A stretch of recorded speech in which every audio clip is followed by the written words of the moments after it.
On paper, I shouldn't even be alive right now. I have cystic fibrosis, a genetic lung disease which causes an abnormal amount of mucus to accumulate in the lungs. This leads to chronic lung infections, lung damage, lung transplant, and ultimately early death. In 1980, the median age of survival of someone with cystic fibrosis was just 12 years old. I'm 50 years old and very much alive.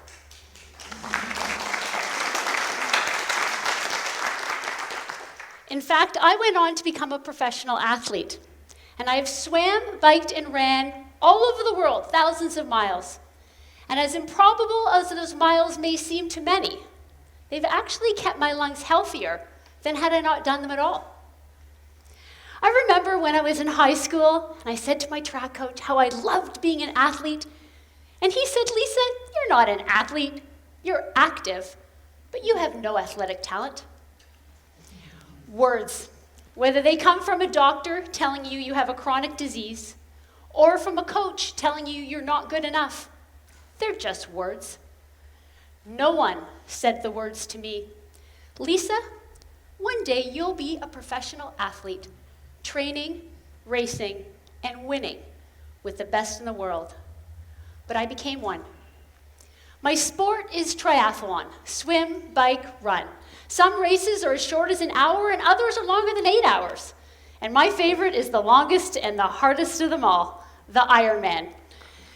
Swim 2.4 miles, bike 112 miles, and then go run a marathon, 26.2 miles. In my career, I raced 33 Ironmans, and I won 11 of them.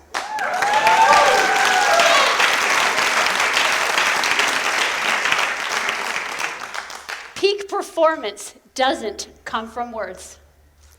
Peak performance doesn't come from encouragement. Peak performance doesn't come from talent. Peak performance comes from that magical combination of being competitive and being compassionate. To be world class, you have to be competitive. You have to want to get after it. You have to be driven. You have to shut out distractions and actually acquire the skills to do the job. But you also have to have compassion for yourself, for others, and for your craft. You must wholeheartedly love what you're doing. Love and respect your colleagues and competitors, and love yourself in order to be a champion. And wholeheartedness, it's an attitude. It can be learned. And when you lead from your heart, you can turn a no into a yes, and you can find a way where there was no way. And I have found that way hundreds of times. I started triathlon in 1989. I was an amateur. I had to learn how to swim, bike, and run. I got a coach. I got up early. I never missed a workout. And gradually, I made my way up to the professional ranks. By 1992, I was on the national team, racing at many world championships and even at the Pan American Games. Oh, I was competitive, all right, but I didn't quite sort out the compassionate piece just yet. In particular, I loathed the fact that I had cystic fibrosis. I didn't want anyone to know, not my competitors, not the media. I didn't even tell my coach. I'd just get sick, get on antibiotics, and do the best I could. I didn't want to have that built-in excuse for a poor performance. I didn't want to have that asterisk beside my name. Lisa Bentley, she has cystic fibrosis, and she's a pretty good athlete. I wanted to earn my accolades first and foremost as an athlete. Now, what I didn't realize was that by not embracing my whole self, I wasn't actually maximizing my performance. By 1997, I decided I wanted to race the Ironman, a distance 4 times longer than anything I'd raced so far. And my goal was to win one. And I worked hard, and it took 3 years, but in the year 2000, I did it. I went to Ironman New Zealand. I crossed the finish line first. I was an Ironman champion. There was no chest infection, no mention of cystic fibrosis, and no asterisks. I had earned my way in the club of Ironman champions. But of course, Now I wanted to win more races. I wanted to firmly cement my status. And so I kept on training, and I went back to Ironman New Zealand the very next year to defend my title, to become a multiple Ironman champion, and I did it again. I crossed the finish line in first. But I felt empty. It felt hollow. I needed more. I needed impact. I needed fulfillment. And I didn't look at my watch or my training log. I looked inside myself. I love those words. God, grant me the serenity to accept the things I cannot change, the courage to change the things I can change, and the wisdom to know the difference. I had never accepted the fact that I had cystic fibrosis. I hid it from everyone. It was my dirty little secret. But the hollowness of that second Ironman victory forced me to have the courage to accept who I was and to change my attitude. And when I did that, I realized that CF wasn't a curse. It was actually my superpower. Now, it took my mother-in-law's diagnosis with liver cancer for it to really make sense to me. There was this other woman with liver cancer who would have a similar surgery, a similar chemo, and she lived. And that was hope. It didn't matter that she was half my mother-in-law's age. She had the cancer, the surgery, the chemo. She lived. That was hope. Now imagine yourself.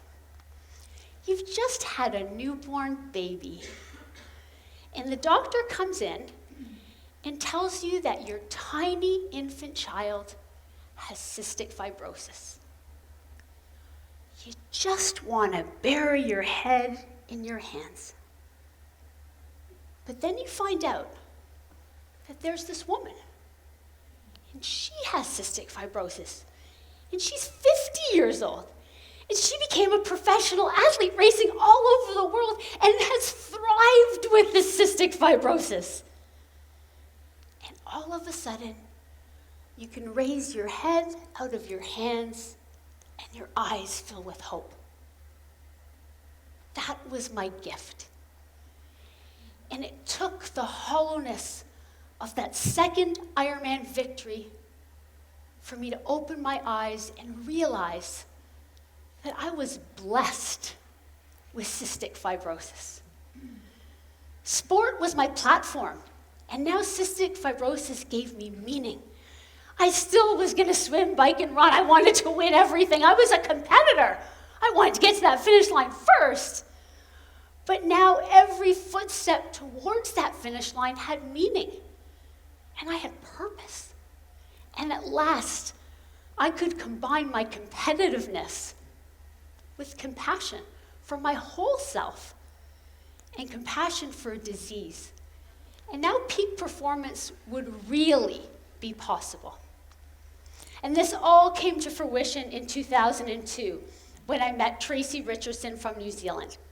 Tracy had 2 children, Cameron and McKenna, with very serious cystic fibrosis. And as a mother, she just felt helpless.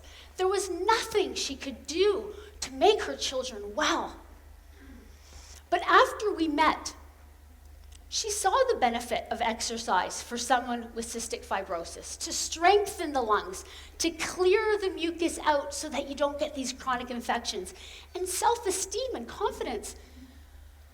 But the challenge is that at the end of the day, after parents are paying for hospitalizations and antibiotics and therapies, there's very little money left to put their child into sport.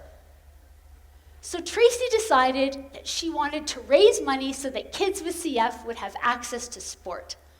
So she decided that she herself would do Ironman New Zealand and create this campaign called the Breath for CF campaign to raise this money, and she did it. She crossed the finish line. It was a huge success. It was so successful, in fact, that the Ironman Corporation invited her to race the Ironman World Championships, and they would highlight the Breath for CF campaign worldwide.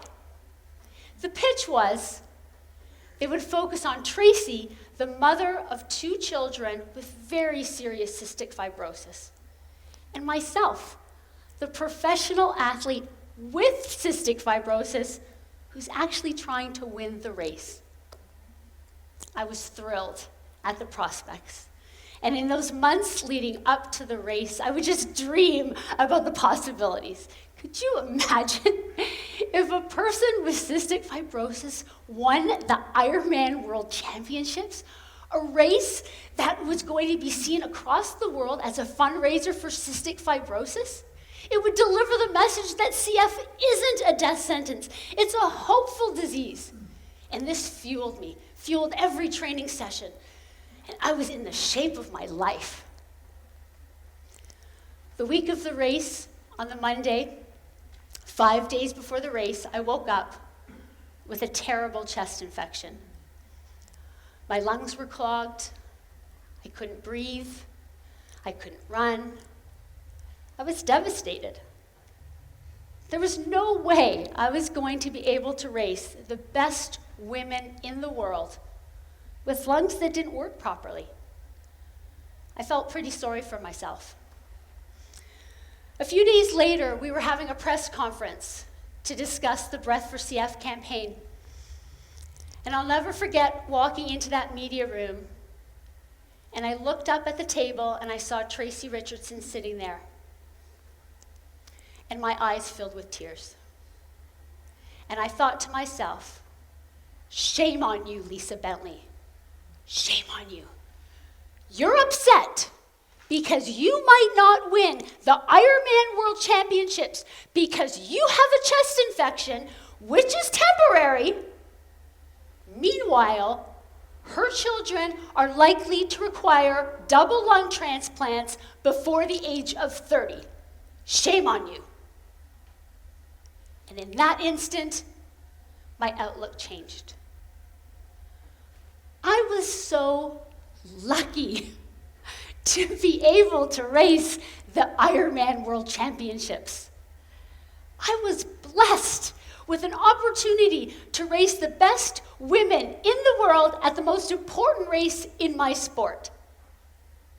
And I made a promise to myself in that moment that I would be the best darn person on that start line with cystic fibrosis and with a chest infection. I would race for everyone anywhere waiting for their lung transplants, unable to breathe, wishing desperately that they could be in my shoes. I would race for them, and I would race with a full and happy heart, grateful, blessed to be able to do what I love. What I lacked in lung health, I would make up for in heart. I would throw my whole heart into it. I knew the power of that. I knew the power of compassion. Race day was magical. Even though I raced 140.6 total miles, I don't remember feeling tired. My legs never hurt. I do remember smiling all day. I remember loving my competitors, loving what I was doing, and loving my whole self for what I was. Because of wholeheartedness, I was able to elevate my talent, my ability, my competitiveness, and even my lung health to a level that I wouldn't have even thought possible. And I truly did achieve peak performance on that day. I finished 4th place at the Ironman World Championships with cystic fibrosis and with a chest infection. That is a blessing, and that is the power of combining competitiveness with compassion. And the best part is that Tracy finished the race as well. And the Breath for CF campaign raised over $800,000 for kids with cystic fibrosis. That is victory. And that is within all of us here. We all have different start lines. For some of you, your start line might be in an office, or it may be a school, or a mall, or your own home. We're all running different races.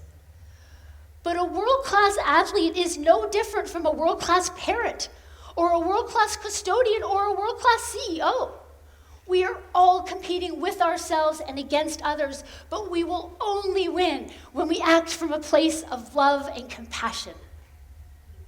Accept who you are and have the courage to make the changes to be your best self. Wholeheartedness trumps talent every single time. And when you're driven by what's inside, peak performance is truly possible. Thank you.